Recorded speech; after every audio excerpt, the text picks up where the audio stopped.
Saudara-saudara, saya akan mulai berkhotbah untuk malam ini.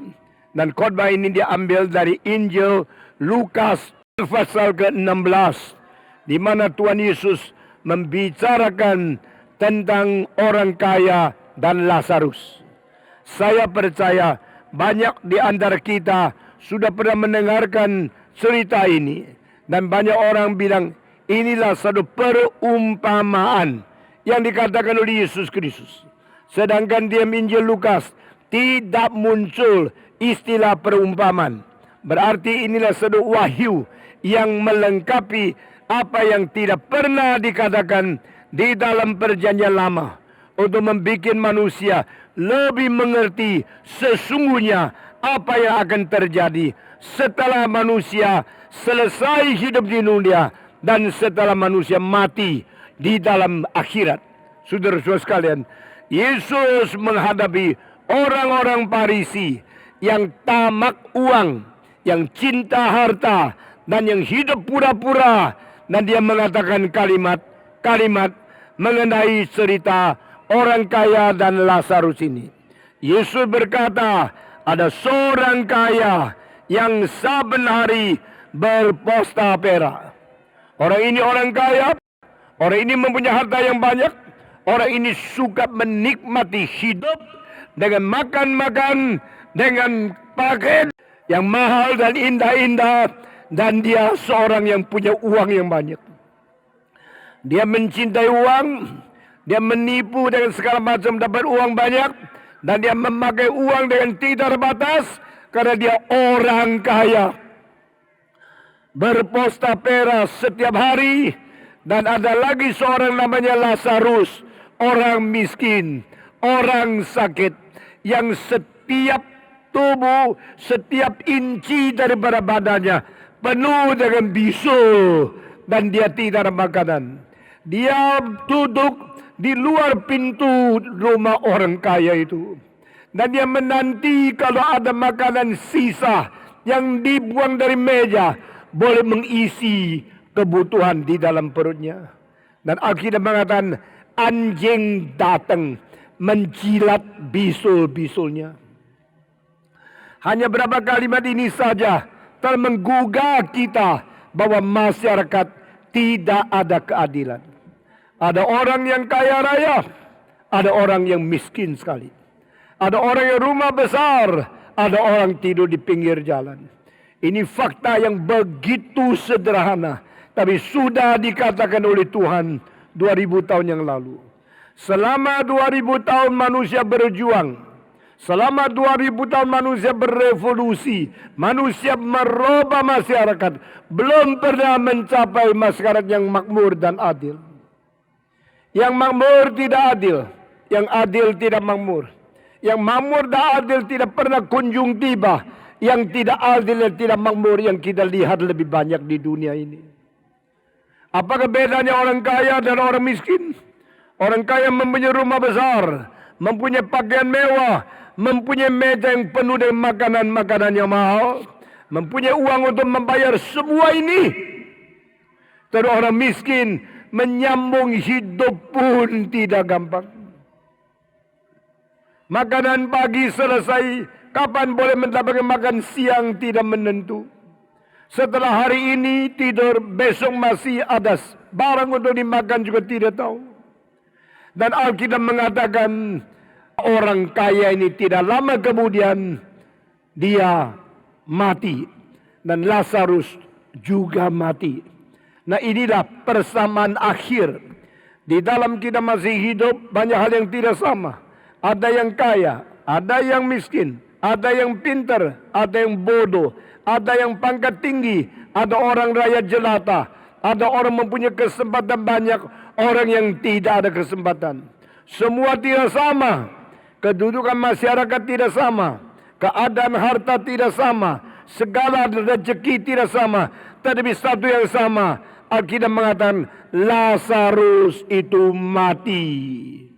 Dan tidak lama kemudian orang kaya itu juga mati. Inilah yang sama. Saudara, siapakah karena kekayaannya bisa menghindarkan diri daripada kematian? Adakah orang karena kaya tidak perlu mati? Adakah orang yang mempunyai pangkat yang tinggi tak usah mati?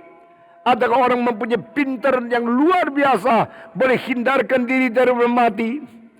Alkitab di Yeremia Nabi berkata, orang kaya jangan sombong karena kekayaannya.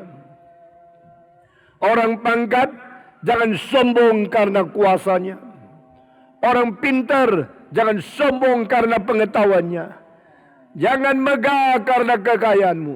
Jangan megah karena kuasamu. Jangan megah karena pengetahuanmu. Bermegahlah karena Tuhan. Saya mau tanya, waktu kita bermegah di hadapan Tuhan, kita berani tidak sombong. Di hadapan Tuhan siapakah kita? Kita hanya debu. Kita hanya manusia yang dicipta. Kita adalah orang yang begitu remeh. Beranikah kita bermegah di hadapan Tuhan? Itu sebab Tuhan dari surga menilik ke dunia. Tuhan dari taktanya melihat manusia. Dan dia mengetahui hanyalah mereka yang takut kepada Tuhan. Itulah orang yang berbijaksana. Hanyalah orang yang hidup dalam kesucian. Itulah orang yang berbudi. Hanyalah orang yang menjauhkan diri daripada segala macam dosa. Itulah orang yang pintar. Saudara-saudara, Alkitab mengatakan Lazarus mati.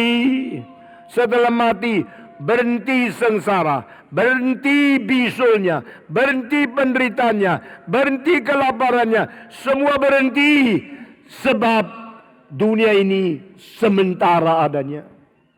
Setelah Lazarus mati, Alkitab mengatakan dia berada di pangkuan Abraham. Karena apa? Dia mendapatkan penghiburan abadi. Saudara-saudara, sengsara di dunia ini bukan selama-lamanya. Sama seperti kekayaan di dalam dunia ini juga bukan selama-lamanya. Orang yang kaya bagaimana sombong akhirnya berhenti, tidak bisa sombong lagi. Orang miskin bagaimana susah setelah mati, tidak ada penderitaan lagi. Tetapi bedanya adalah Lazarus berada di dalam pangkuan Abraham, limbus Abraham. Saudara-saudara, di dalam pangkuan Abraham berada di dalam wilayah daripada orang yang beriman. Apa sebab? Karena Abraham disebut sebagai bapa segala orang yang beriman. Abraham is the father of those who believe in God. Orang yang percaya kepada Tuhan, yang beriman kepada Tuhan, yang taat kepada Tuhan, mereka semua anak-anak Abraham. Saya mau tanya, engkau sudah ke gereja, engkau sudah dibaptiskan, mengapa hidup engkau tetap sama seperti anak setan? Mengapa engkau berzina, engkau berjudi, engkau bernarkoba, engkau berbohong, engkau penuh dengan kejahatan di dalam hatimu? Engkau namanya orang Kristen, kalau hidupmu bukan hidup seperti anak-anak yang beriman kepada Tuhan, engkau bukan anak Abraham. Yohanes Pembaptis berkata kepada orang Farisi, "Hei kamu ular belukar yang berbisa, siapa yang mengajarkan kamu melepaskan diri daripada murka Allah? Hei engkau ular yang berbisa, siapa mengajar engkau melepaskan diri daripada murka Tuhan Allah? Bertobatlah dari hatimu, nyatakan pertobatan di dalam kelakuanmu sesuai dengan pertobatan di dalam hatimu. Karena jangan engkau mengatakan, ada Abraham sebagai nenek moyang saya." Tuhan sanggup membangkitkan batu-batu anak-anak Abraham dan membuang mereka yang menganggap diri sudah diselamatkan. Di dalam surga banyak orang yang menganggap diri pasti diselamatkan, ternyata tidak ada di situ. Di dalam neraka banyak orang nama Kristen yang sudah dibaptiskan, ternyata dibuang di situ. Apa gunanya kita sombong, kita membanggakan diri, jika kita tidak memulai fakta sesungguh-sungguhnya di hati kita. Alkitab berkata Lazarus berada di pangkuan Abraham, sedangkan yang orang kaya itu berada di dalam api, di dalam akhirat, di dalam tempat di mana penghakiman, keadilan Tuhan dinyatakan kepada dia, dan dia baru kaget. Kenapa kaget? Dia tidak sangka akhirnya ke sini. Saudara-saudara, banyak orang tidak pernah memikirkan hari depan bagaimana. Cuma ada uang sekarang, pakai sekarang. Ada kenikmatan sekarang, nikmat sekarang. Ada kesempatan sekarang, gunakan sekarang. What next? Apa yang terjadi? Setelah ini apa yang terjadi? Tidak dipikirkan. Engkau sudah terbiasa hanya menikmati sekarang tapi tidak memikirkan hari depan. Begitu banyak orang membiasakan diri menikmati sefoya-foya, sebebas-bebas berbuat dosa. Tapi saudara-saudara, akhir berkata berkita, dosa tidak berhenti di dalam kebebasanmu. Dosa akan dihakimi oleh kedaulatan Allah. Pada waktu dosa membawa engkau kepada hadirat Tuhan dan kedaulatan Allah menghakimi engkau, saat itu engkau tidak bisa naik banding. Engkau tidak bisa mampai uang mensuap Tuhan Allah. Engkau boleh suap polisi di Pekalongan. Engkau boleh suap orang yang berada di pengadilan di Pekalongan. Engkau bisa mensuap jaksa-jaksa di Pekalongan. Tapi jangan kira engkau bisa mensuap Tuhan Allah. Karena Allah itu suci dan adil. Allah itu tidak berkompromi. Dan Allah adalah Allah yang menjalankan segala sesuatu sesuai keadilan Dia sendiri. Akhirnya, di manakah orang kaya? Orang kaya yang biasa pakai uang selesaikan masalah-masalah. Yang biasanya pakai uang beli hati orang. Hari itu masuk ke dalam akhirat, di mana api membakar dia dan dia menderita. Paling cilaka adalah di dalam penderitaan, dia melihat ke kanan kiri dan dia ke atas bawah. Dia menemukan Lazarus berada di pangkuan Abraham. Kontras yang begitu menakutkan itu bikin dia tidak mengerti why I am here. Kenapa saya ada di sini? Sama seperti perampok di atas kayu salib, tidak pernah pikirkan hari itu adalah hari dia mati. Maka orang kaya ini juga tidak pernah pikir hari ini dia berada di neraka. Pada waktu dia berada di penderitaan dan dia menemukan Abraham, di dalam pangkuannya adalah orang yang namanya Lazarus. Saudara-saudara, saya pada waktu baca kitab ini, dari kecil mengerti bagian kitab ini. Hari ini saya menemukan satu hal yang penting. Orang kaya itu tidak ada namanya. Orang miskin itu namanya Lazarus. Ini terbalik dengan dunia sekarang. Semua orang kaya, semua tahu. Semua pengemis, tidak ada orang tahu namanya. Bukankah kita mengetahui orang paling kaya di Pekalongan siapa? Orang paling pangkat di Indonesia siapa? Jenderal yang paling mulia di Indonesia siapa? Orang menjadi presiden Amerika siapa? Orang menjadi perdana menteri yang paling berkuasa siapa? Semua orang yang paling pangkat, paling kaya, yang paling pintar, namanya besar. Tapi siapa ingat ada pengemis yang di pinggir jalan? Siapa mengetahui ada orang miskin yang tidak diketahui oleh siapa-siapa? Tapi Alkitab terbalik mengatakan orang kaya itu adalah orang kaya, namanya tidak orang tahu. Orang miskin itu dicatat di Alkitab, namanya Lazarus. Mengapa di dalam kitab suci ada nama? Karena kitab suci menilai manusia. Berbeda dengan manusia menilai manusia. 3 ayat, 5 ayat sebelum membicarakan tentang orang kaya dan orang Lazarus, Yesus melontarkan satu kalimat yang penting sebelumnya. Yang dihargai oleh orang dunia adalah kebencian bagi Tuhan Allah. Di dunia banyak orang dihargai. Dihargai karena kaya, dihargai karena pangkat. Adalah orang yang dibenci oleh Tuhan. Saya tidak berarti Tuhan membenci semua orang yang mempunyai kekayaan dan mempunyai pangkat yang tinggi. Tapi banyak orang yang kaya tidak beres, pangkatnya datangnya tidak beres. Itu semua membuat Tuhan benci kepada dia. Allah yang suci adalah Allah yang tidak berkompromi. Itu sebab Allah tidak catat nama orang kaya itu. Allah mencatat nama pengemis yang namanya Lazarus itu. Apakah Lazarus berdosa sehingga dia menjadi pengemis? Kalau engkau disiksa, kalau engkau dihukum, kalau engkau menderita adalah karena berdosa yang Tuhan tahu. Alkitab tidak mengajarkan begini. Alkitab bahkan mengajarkan orang yang diselamatkan adalah orang yang pernah menjadi pengemis di dunia ini. Jangan menghina orang miskin. Jangan menghina orang yang remeh, orang yang hina, orang yang kurang makan, orang yang menderita. Karena di antara mereka banyak orang yang hatinya bersih sekali. Seorang yang saya kenal di Hong Kong, dia sengaja masuk ke dalam satu pabrik jahit baju dari orang-orang miskin sekali. Ribuan tukang jahit berada di dalam satu kompleks, di dalam satu pabrik. Semua menjahit. Kenapakah dia masuk? Dia seorang lulusan UC Berkeley.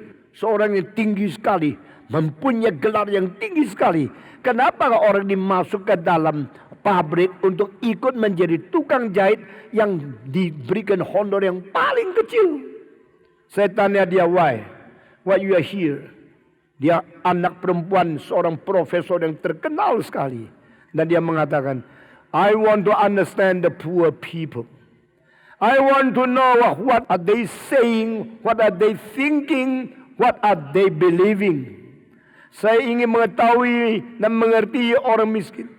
Saya ingin mengetahui apa yang mereka pikirkan, apa yang mereka katakan, apa yang mereka percayai, apa yang mereka hidup di tengah-tengah keadaan begini. Dan setelah 8 bulan, dia menjadi tukang jahit di tengah-tengah orang paling miskin. Sengaja dapat gaji yang kecil sekali. Padahal dia kalau mau menjadi profesor di universitas, bisa diberikan gaji yang besar. Lalu saya tanya, setelah mengetahui orang miskin pikiran apa, orang miskin kata apa, apakah tujuanmu untuk mengerti semua ini? Dia mengatakan satu kalimat, saya ingin nangis.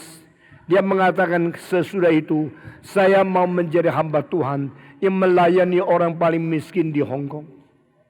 Mereka tidak tahu kalau dia orang yang lulusan dari Universitas Berkeley. Mereka tidak tahu kalau dia punya latar belakang gelar tinggi sekali. Mereka cuma tahu ini tukang jahit sama seperti saya sama-sama jahit.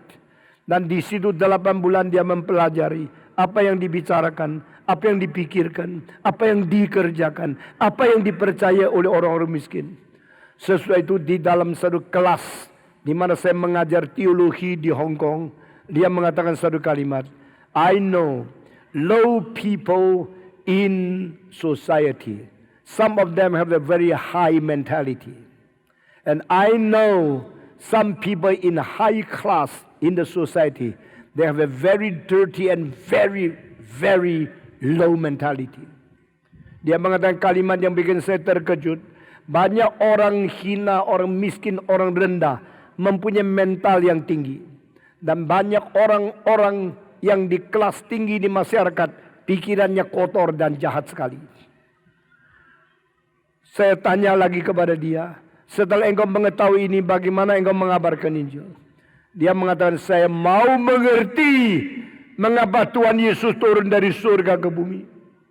Mengapa Tuhan Yesus berada di tengah-tengah manusia, bersahabat dengan orang yang berzina, bersahabat dengan orang pemungut cukai, bersahabat dengan orang berdosa, dan berkata, anak manusia adalah kawan daripada orang berdosa dan kawan daripada pemungut cukai.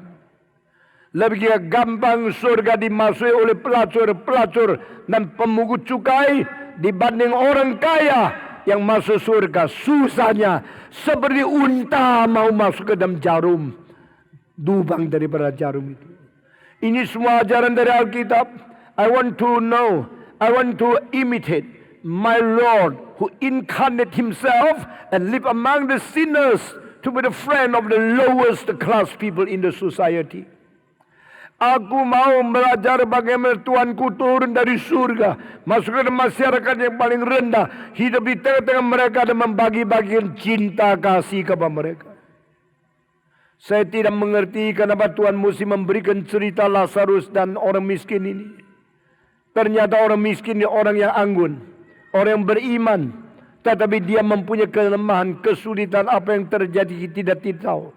Mungkin diabetes sampai kanker, mungkin orang-orang keluarga dia sudah mati semua karena anaknya mati lebih dulu dari dia, sehingga dia digeletakkan di pinggir jalan, akhirnya menjadi pengemis.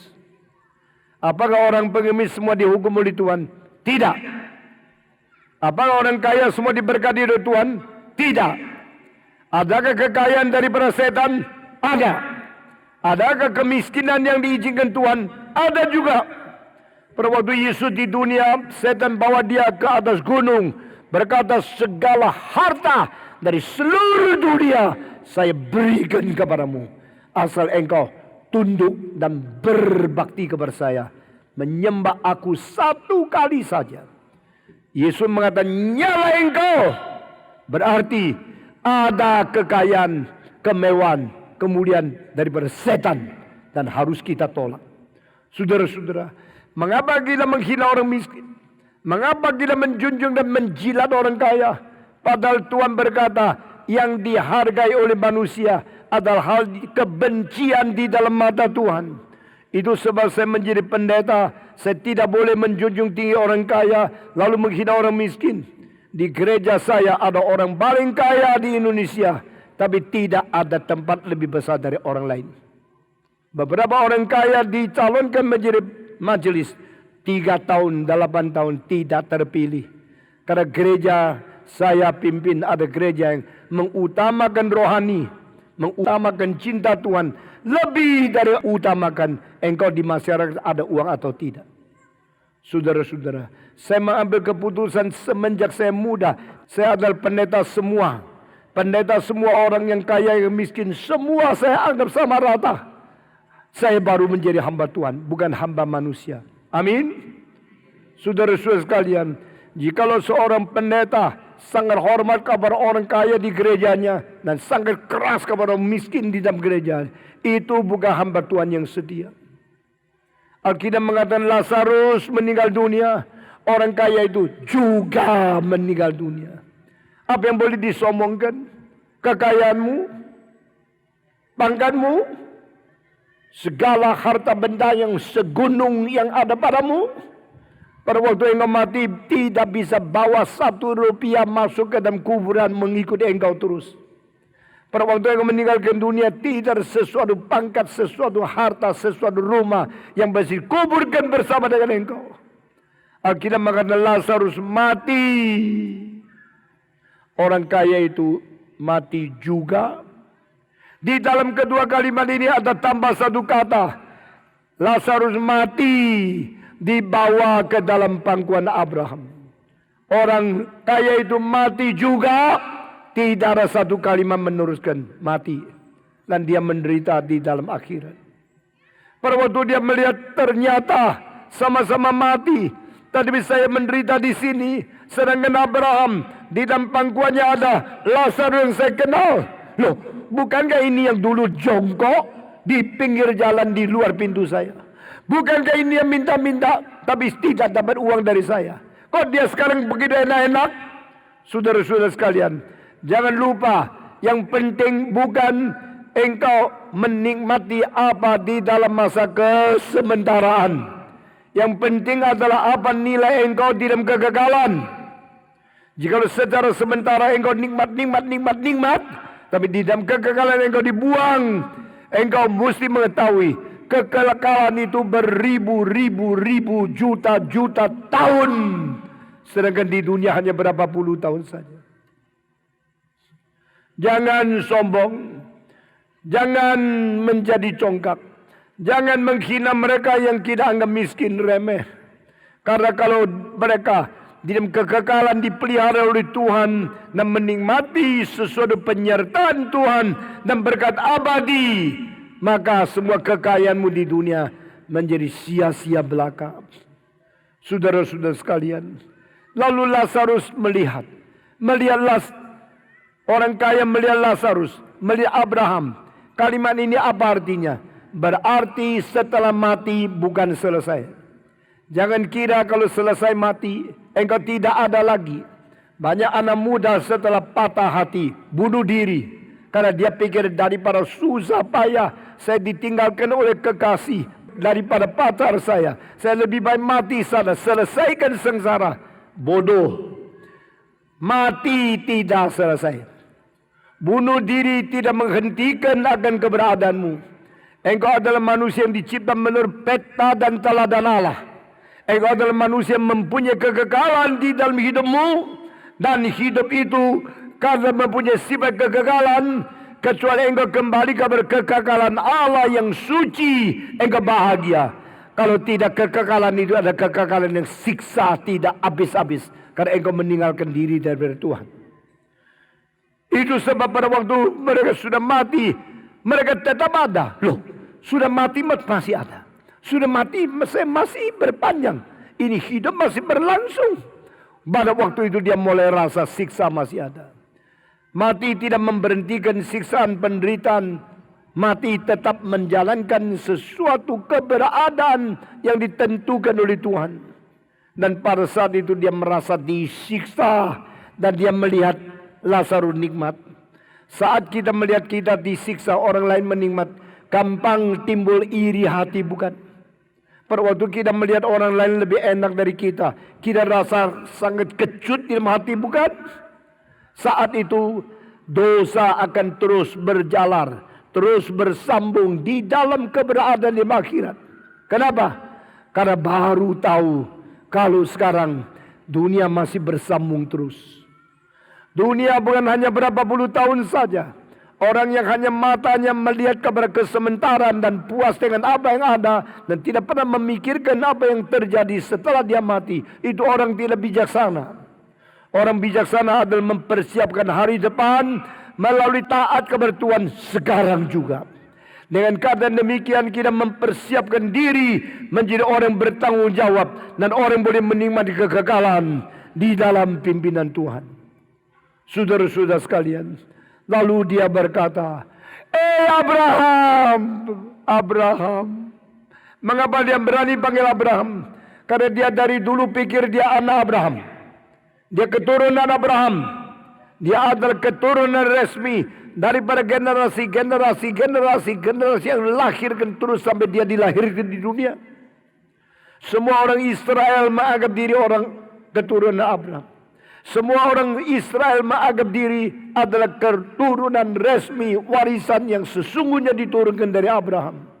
Tapi Tuhan berkata, pada hari itu engkau melihat saya memanggil orang dari timur, barat, utara, selatan, berkumpul bersama, berpesta dengan aku di surga. Tapi anak-anak Abraham diusir keluar. Apa artinya? Secara nama, keturunan Abraham, secara fakta, bukan mengikuti Tuhan dan beriman kepada dia, itu percuma adanya. Apa gunanya engkau mempunyai surat baptisan, tapi hatimu masih diisi oleh dosa dari setan? Apa gunanya engkau namanya diri Kristen, tapi faktanya engkau berzina, berdosa seperti orang yang tidak kenal Tuhan? Apa gunanya engkau secara lahiriah kelihatan pakai jubah seperti majelis pendeta dan sebagainya, tapi imanmu lebih najis daripada orang yang belum mengenal Tuhan, orang ateis? Di dalam buku terakhir di kitab suci, buku Wahyu pasal ketiga, Tuhan berkata kepada gereja Sardik, menurut nama engkau hidup adanya, menurut fakta engkau mati adanya. Tuhan tidak mau melihat nama kita, lahiri kita, keadaan luar kita bagaimana. Tuhan mau mengetahui fakta realita kita sesungguhnya di dalam bagaimana. Engkau dihina manusia, tak apa-apa, asal Tuhan mengenal engkau. Engkau dijunjung tinggi manusia, jangan sombong, mungkin Tuhan membuang engkau. Alkitab berkata kepada kita, Lazarus diam, tidak bicara satu kalimat pun, karena dia sedang menikmati sejahtera, damai, pengasuhan yang abadi daripada Bapa Abraham. Sedangkan orang kaya ini berteriak-teriak, merasa sakit, sedih, penderitaan yang sudah ditanggung. Abraham, Abraham. Apa arti dari kedua ini? Bukan saja mati tidak habis. Setelah mati pikiran kita masih ada. Setelah mati ingatan kita masih berjalan. Setelah mati pengetahuan-pengetahuan kita masih menerus. Saudara-saudara, bahaya sekali. Pengetahuan menerus, tetapi kebencian tidak berhenti. Engkau membawa kebencian ke neraka.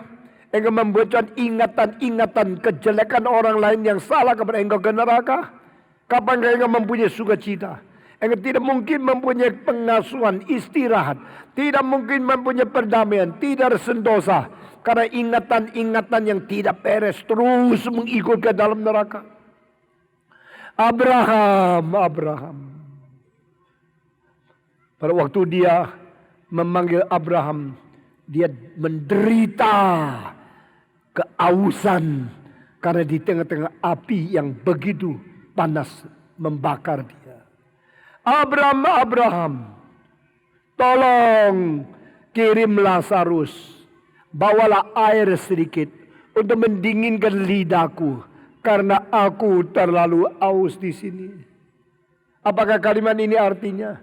Dia sudah biasa pakai pembantu yang banyak. Maka dia kalau ada kesulitan, pembantu, ada kesulitan, orang yang layani dia. Dia tidak suka kerja sendiri, apapun dikerjakan orang lain. Abraham, kirim Lazarus. Kalau perlu saya kasih tip, saya kasih uang. Dia sudah biasa hidup seperti ini. Sekarang dia memakai kebiasaan hidup di dalam akhirat. Minta Tuhan melayani dia melalui perintah dia. Can I command you? Can I utilize you? Can I bribe you? Can I use you to serve me? Coba panggil Lazarus melayani saya. Panggil Lazarus menteteskan beberapa tetes air, taruh di lidahku untuk mendinginkan kepanasanku. Abraham, tolong. Saudara-saudara, orang yang biasa dilayani dan tidak pernah melayani orang lain, cilaka sekali. Yesus berkata, aku datang melayani bukan untuk dilayani. Engkau yang terbiasa apapun orang kerjakan. Tidak pernah bisa kerja sendiri. Engkau bertergantungan dengan semua orang di sekitarmu. Dengan uang, dengan kekuatan, dengan hartamu. Engkau memperalat semua orang. Baik dari atasan pemerintah. Semua menjadi pembantumu. Tapi pada saat itu, no more. Saat engkau harus menghadap Tuhan dalam kekekalan, tidak ada uangmu yang bisa dipakai. Tidak ada tipmu yang bisa diterima. Tidak ada suaramu yang didengar. Tidak ada perintahmu akan ditaati. Engkau pada waktu baru tahu semua buntu. Tidak ada kemungkinan lagi saya mendapatkan apa-apa. Abraham, tolong kirim Lazarus, memberikan berapa tetesan air, taruh di lidahku karena saya terlalu panas, terlalu aus. Sampai saat ini Abraham mulai menjawab. Saudara-saudara, Abraham menjawab apa? Tidak bisa. Tidak bisa. Tidak bisa. Berarti saat itu doa tidak mungkin didengar. Sekarang engkau tidak mau berdoa. Engkau sekarang tidak minta kepada Tuhan. Saat itu sudah sampai di akhirat. Tidak ada doamu yang mungkin dikabulkan. Sekarang engkau malas berdoa. Saat itu engkau berteriak-teriak, Tuhan dengar doaku. Tuhan mengatakan tidak bisa. Semua jawaban adalah tidak bisa. Tidak bisa. Tidak mungkin. Tidak bisa. Permintaanmu apapun tidak akan dikabulkan pada saat itu. Lalu Abraham memberikan alasan. Between you and me. Di tengah-tengah engkau dan saya ada selang. Selang ini begitu besar. Selang itu begitu dalam. Sehingga dari sini tidak mungkin nyebrang ke sana. Dari sana tidak mungkin sampai ke sini. Karena selang ini memisahkan. Saudara-saudara, saya mau tanya. Apa artinya neraka? Apa artinya surga? Mari kita mengerti neraka adalah perpisahan selama-lamanya dengan yang menjadi pengharapan kita. The eternal separation from the one who should be our hope. Who can help us. Who gives the grace to us. Now no more. Pada waktu kita berada di neraka, kita terpisah dari muka Allah. Kita terpisah dari anugerah Allah. Terpisah daripada keselamatan. Terpisah dari pengampunan. Terpisah dari segala rencana Allah. Dan di selang itu tidak ada orang bisa menjembatani. Saya setiap kali membaca Alkitab meskipun cerita yang gampang-gampang. Arti di dalamnya membuat saya takut. Perpisahan untuk selama-lamanya. You cannot come here. We cannot go there. Because there is a gap between you and us. Kalau begini, dia sekarang sudah kecewa, putus asa. Kalau memang tidak bisa ambil air untuk mendinginkan lidah saya. Kalau tidak bisa kirim Lazarus datang membantu saya. Kenapa dia minta Lazarus bantu? Karena ini orang miskin, kasih uang kerja apa pasti kerjakan. Sekarang tidak lagi. Kalau tidak bisa datang ke sini, saya terus di sini untuk selama-lamanya. Saya memikirkan akan saudara-saudaraku. Abraham mengatakan, you mesti ingat. Waktu engkau hidup, engkau pernah menikmati. Lazarus pada waktu hidup, dia pernah disiksa. You mesti ingat. Saya baca ayat itu, saya ketakutan. Karena di neraka pekerjaan tidak ada lain. Satu-satunya yang bisa kita kerjakan, ingat, ingat, ingat. Augustinus mengatakan, ingatan inilah bukti kita ada kekekalan. Kalau ada ingatan, berarti yang lalu tidak lalu. Kalau ada ingatan, yang pernah berlalu menjadi tidak berlalu. Dan menuju kepada kekekalan tetap berada. Gesernya waktu membawa tahun 2013, 2012, 2011, 2010. Sudah lewat.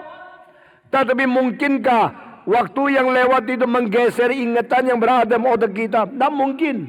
Apa yang terjadi 50 tahun yang lalu, 40 tahun yang lalu, 20 tahun yang lalu, 10 tahun yang lalu, 5 tahun yang lalu, 2 tahun yang lalu, 1 tahun yang lalu, tetap segar di dalam otak kita masing-masing. Apa artinya? Berarti no one can erase the memory from our memory.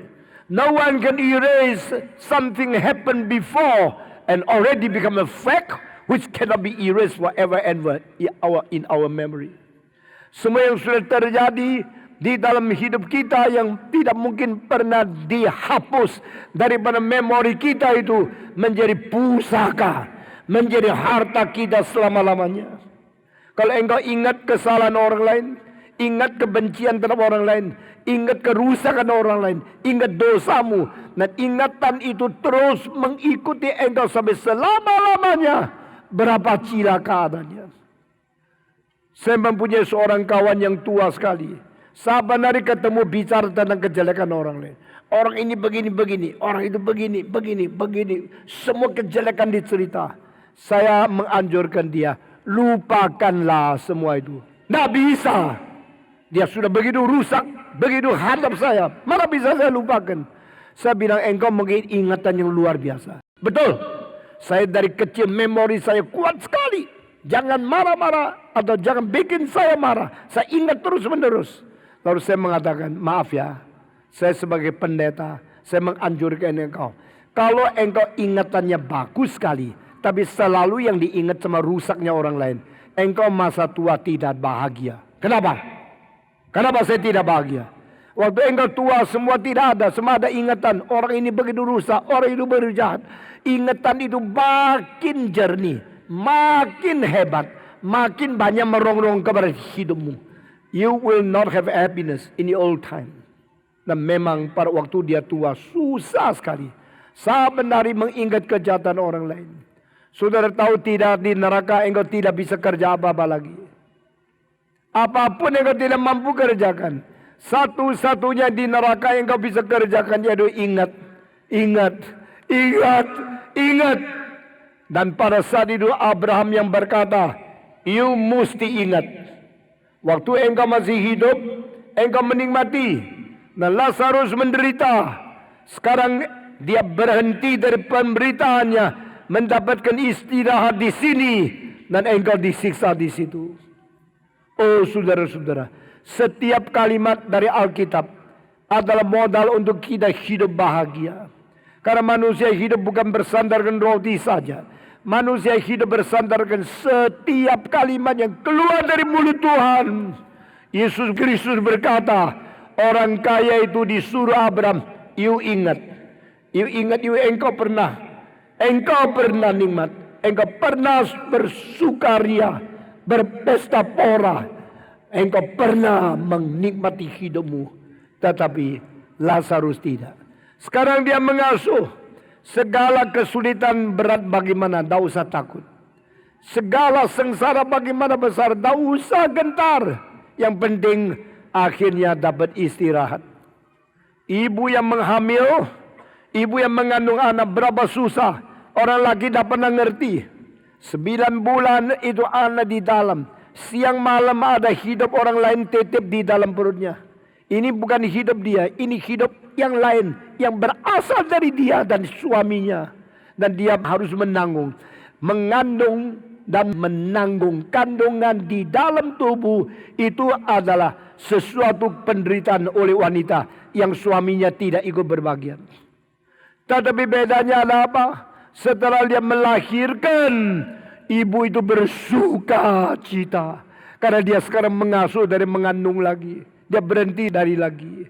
Maka ibu mencintai anak lebih jauh daripada papa mencintai anak. Karena itu dilahirkan melalui susah payah mengandungnya. Saudara-saudara, susah pun tidak apa. Penderitaan tidak apa. Capek tidak apa. Asal akhirnya ada satu peristirahatan yang berabadi. Tetapi nikmat tidak ada artinya kalau akhirnya berhenti nikmat dan hanya ingat hal kemewahan yang tidak mungkin kembali lagi. Semua ajaran di dalam Alkitab, khususnya di dalam cerita yang kita khotbahkan pada sore ini, menggugah kita Jadi manusia jangan sombong. Jadi manusia dalam kesulitan juga jangan terlalu kecewa. Karena Tuhan itu hidup adanya. Saudara-saudara. Kalau demikian, saya harus ingat. Dan saya tidak bisa apa-apa. Permintaan saya tidak dikabulkan. Lazarus tidak bisa dikirim. Saya tidak bisa ke sana. Sana tidak bisa ke sini. Lalu saya menderita selama-lamanya. Kalau demikian, saya mau Lazarus dikirim ke rumahku. Masih ada 5 saudara saya belum mati. Nah, di sini saya melihat neraka masih ada cinta kasih. Neraka masih ada orang yang mengingat keluarganya yang belum diselamatkan.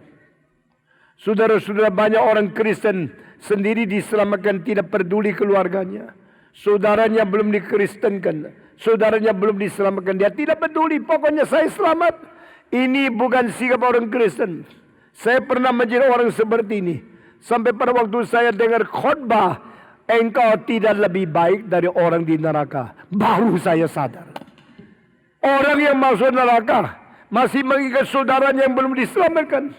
Saya menjadi orang yang sudah Kristen, tidak memperduli orang lain. Setelah teguran yang begitu keras dari Roh Kudus terus menyinari hatiku. Akhirnya dengan air mata berlinang-linang saya membasahkan seluruh pakaian. Saya menyerahkan diri menjadi hamba Tuhan.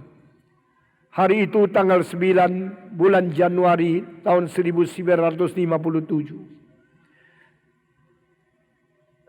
Saudara-saudara, 54 tahun yang lalu saya menyerahkan diri. Dan sampai hari ini saya tidak lupa panggilan Tuhan. Saya tidak lupa janji kabar Tuhan. Sudah umur 74 saya masih berkhotbah siang malam membawa orang lain kenal kabar Tuhan. Karena apa? Kalau mereka selama hidup belum mengenal Tuhan, setelah mati tidak ada kesempatan lagi. Maka cinta kasih mendorong saya. Salah satu dorongan paling besar, apakah engkau tidak mencintai orang yang tidak diselamatkan? Engkau kalah sama orang yang berada di neraka. Kesadaran itu bikin saya seumur hidup tidak berani malas. Saya harus siang malam melayani Tuhan. Dengan masa usia tua tetap pergi ke sini sana mengabarkan Injil.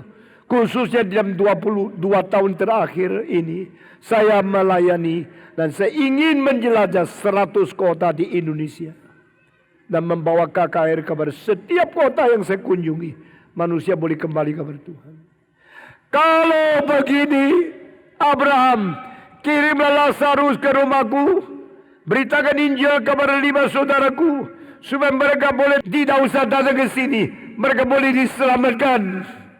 Ini adalah permintaan terakhir. Abraham bilang, oh, kalau engkau tidak bisa keluar, engkau akan siksa terus di situ. Oke, saya selamatkan akan saudara-saudaramu. Lalu, cara selamatkan apa? Kirim orang mati bangkit lagi. Itu mujizat menjadi orang percaya. Dengar baik-baik kalimat ini. Sekarang banyak orang Kristen masih percaya. Mau bikin orang lain beriman. Cara terbaik adalah pamerkan mujizat. I believe in miracles. But performing the miracles will cause people unbelief to be believe. Saudara-saudara sekalian. Pakai mujizat. Orang beriman. Pakai mujizat. Mereka yang bertobat. Pakai mujizat. Mereka yang percaya kepada Tuhan. Kenapakah orang Kristen kalau tidak ada mujizat tidak percaya kepada Tuhan? Ini tahayul. Alkitab tidak mengatakan kita beriman karena mujizat. Alkitab berkata kita beriman karena mendengar firman. Faith comes by hearing. The hearing comes by the word of Jesus Christ. Kita bukan karena melihat mujizat menjadi orang beriman. Kita karena dengan firman menjadi orang beriman. Amin. Saudara-saudara, dengar firman. Dengar firman yang benar. Akibatnya adalah timbullah benih iman. Terus menerus berangsang. Terus bertumbuh di hatimu. Akhirnya menjadi orang yang beriman kepada Tuhan. Karena firman ditanam ke dalam hatimu. Saya percaya dari pagi. Dengar kesaksian sampai dengar khotbah ini. Firman Tuhan terus masuk ke hatimu. Engkau mulai beriman. Engkau beriman bukan karena mujizat. Engkau beriman karena firman Tuhan. Dan sudah perhatikan kalimat di bawah ini. Saudara-saudara sekalian. Banyak orang yang dengar mujizat. Melihat mujizat tetap tidak beriman. Itulah yang dicatat di Alkitab. Mereka sudah melihat mujizat, mereka tetap tidak beriman. Mereka melihat mujizat, tetap melawan Tuhan. Termasuk Lazarus yang sudah bangkit. Setelah Yesus membangkitkan Lazarus, orang Farisi mengambil keputusan harus membunuh Yesus Kristus. Mereka melihat mujizat tidak beriman, malah menjadi orang yang lebih murtad, lebih kurang ajar, lebih melawan Tuhan. Itu sebab jangan percaya mujizat caranya bikin orang bertobat. Bikin orang bertobat karena firman. Inilah kalimat permintaan terakhir. Send Lazarus, let him be resurrected, and go to my house to preach to my 5 brothers, lest them come here. Abraham menjawab, tidak. Semua permintaan dari neraka, semua doa dijawab dengan tidak. Tidak. Lalu Abraham berkata kepada orang kaya ini, saudaramu sudah ada kitab suci. Saudaramu ada Taurat Musa. Saudaramu ada firman Tuhan. Jikalau mereka ada firman Tuhan, tidak mau bertobat, meskipun Lazarus dibangkitkan, dikirim ke rumahmu, dan supaya saudaramu dengar firman melalui orang yang dibangkitkan, tetap mereka tidak mungkin bertobat, maka saya tidak utus Lazarus ke rumahnya. Apa arti yang terakhir ini? Berarti jikalau orang ada firman Tuhan tidak mau dengar, ada kitab suci tidak baca, ada kebenaran Allah tidak mau beriman, percuma dia melihat mujizat yang banyak. Banyak orang di Indonesia kebaktian yang penting tidak mau ikut, seminar yang penting tidak mau dengar. Tetapi kalau ada mujizat, ada kesembuhan, banyak orang ribuan datang. Terakhir mereka betul-betul melihat mujizat, banyak mujizat palsu. Banyak kesembuhan yang tidak sejati, tetapi telah menarik banyak orang karena mereka tertarik oleh kalimat boleh melihat mujizat. Firman Tuhan, kitab suci, ayat-ayat yang dibaca pada hari ini, Abraham berkata kepada orang kaya itu, jangan kira kalau Lazarus sudah dibangkitkan dan mengabari Injil kepada saudara-saudaramu, mereka yang bertobat. Sesungguhnya aku berkata kepadamu, mereka sudah ada buku Musa dan mereka tidak mau bertobat. Itu sebab jikalau andai kata Lazarus dibangkitkan pergi mengabari Injil kepada mereka, mereka akan juga tidak bertobat. Dan sesudah ini selesai pembicaraan, selesai cerita Yesus mengenai orang kaya dan Lazarus. Saya tidak mengerti mengapa berhentinya begitu mendadak. Mengapa berhentinya di sini?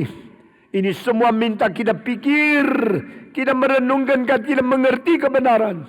Jangan hanya baca kitab suci untuk berlomba-lomba, baca kitab suci untuk meditasi, baca kitab suci untuk memikirkan, baca kitab untuk merenungkan, baca kitab suci untuk mengerti dan sadar kebenaran dari Tuhan.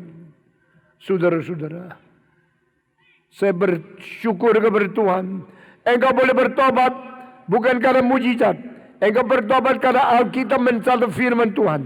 Dan firman Tuhan mengenai pertobatan adalah Yesus mati bagi kita di atas kayu salib. Dan dikuburkan menurut apa yang dikatakan kitab suci. Hari ketiga dia bangkit pula daripada orang yang mati. Bangkit dan duduk di sebelah kanan Allah Bapa. Inilah penyebab untuk kita mengenal dan kita bertobat sungguh-sungguh di hadapan Tuhan. Saudara-saudara, siapakah di antara kita yang hari ini sadar, saya orang berdosa, Yesus mati bagi saya, Yesus dipaku, Yesus dikuburkan, dan Yesus bangkit dari antara orang mati. Inilah mujizat lebih besar dari semua mujizat kesembuhan dan mujizat yang lain. Yesus berkata, zaman yang tidak beriman seperti ini, tidak ada mujizat yang dilihat. Karena mujizat yang satu-satunya, yaitu seperti Yunus pernah 3 malam di dalam perdikan, akhirnya dia keluarkan lagi. Demikian anak manusia akan 3 hari setelah mati bangkit pula. Inilah mujizat terbesar. Kita menerima Tuhan karena apa? Karena dia mati mengganti kita. Kita menerima Tuhan karena apa? Karena dia menjadi orang yang dikutuk supaya kita diselamatkan. Orang yang ditahan supaya kita dibebaskan. Orang yang dicancang yang dibelenggu dan yang dihakimi supaya diampuni. Orang yang mati supaya kita boleh bangkit. Barang siapa menerima Tuhan Yesus, menerima Kristus yang mati dan bangkit, dosanya diampuni. Dan barang engkau mengikut dia seumur hidup, engkau akan diterima di surga untuk selama-lamanya. Saudara-saudara, saya akan berhenti khotbah saya hari ini sampai di sini. Dan saya tidak tahu kapan saya datang ke kota Pekalongan lagi. Tapi biarlah malam ini menjadi malam yang indah, menjadi malam yang kita semua merasakan kesadaran firman Tuhan, dan kita kembali kepada Tuhan. Saya sekarang mau menanya, siapa yang berkata, saya mau menjadi orang Kristen yang sejati? Bukan berfoya-foya, berpesta pora, lalu berdosa, berzina, berbuat segala macam yang menjadikan Tuhan disedihkan. Saya mau menjadi orang yang mengikut Tuhan, hidup baik-baik melayani Tuhan, menerima Yesus menjadi juru selamat untuk selama-lamanya. Diselamatkan secara sungguh-sungguh. Yang mau percaya dan diselamatkan sungguh-sungguh. Yang mau bertobat dan menerima hidup baru dari Tuhan, dipersilakan dengan hormat. Angkat tangan saudara. Saudara-saudara, semua yang berkata saya menjadi orang Kristen yang sungguh-sungguh, orang Kristen mengikut Tuhan seumur hidup, sekarang juga angkat tangan saudara. Siapa lagi? Puji Tuhan, puji Tuhan, puji Tuhan, puji Tuhan. Yang di atas, yang di bawah, semua berkata, saya mau menjadi orang Kristen yang sungguh-sungguh, tidak bermain-main. Angkat tangan saudara. Terima kasih. Puji Tuhan. Tangan diturunkan. Saudara-saudara, sekarang saya mau mengundang, jikalau masih ada orang yang mau berdoa dengan saya di hadapan Tuhan, untuk menerima anugerah Tuhan, untuk menerima pengampunan. Sekarang saya minta saudara berdiri dan maju ke depan. Saudara-saudara, dengan firman berkata, saya beriman, saya mau Tuhan memberikan hidup baru kepada saya. Sekarang berdiri, maju ke depan. Sekarang, jangan menunggu. Sekarang berdiri, yang mau berdoa, menerima Tuhan Yesus, sungguh-sungguh diselamatkan, berdoa di hadapan Tuhan. Sekarang maju ke depan. Salibnya, salibnya, selamanya mulia. Dosaku disucikan oleh darah Yesus. Semua berdiri. Mari kita berdoa. Pendeta Lim Kohan pimpin kita di dalam doa. Bapa yang di surga, kami bersyukur dan berterima kasih kepadamu ya Tuhan. Pada malam hari ini, Engkau berbicara kepada kami, mensadarkan kami bahwa kamilah orang berdosa, perlu bertobat, percaya Yesus Kristus yang mati disalibkan untuk menggantikan dosa-dosa kami, yang memberikan pengharapan hidup yang kekal. Kami bersyukur untuk hamba-Mu yang Kau kasih, menyampaikan firman Tuhan, mengajak kami semua bertobat, menerima Tuhan Yesus Kristus, satu-satunya juru selamat, satu-satunya Tuhan yang layak disembah. Roh-Mu yang kudus yang sudah mengerjakan keselamatan jiwa kami, memeteraikan dan membimbing kami masuk kepada kelimpahan kebenaran Tuhan, melengkapi kami untuk menjadi saksi Tuhan, hidup bagi kemuliaan Tuhan. Kiranya mereka yang sudah bertobat betul-betul, mereka boleh menjadi pengikut Yesus Kristus yang setia sampai mereka bertemu dengan Tuhan. Terima kasih Bapa, inilah doa kami, demi nama Tuhan Yesus Kristus kami berdoa. Amin. Amin.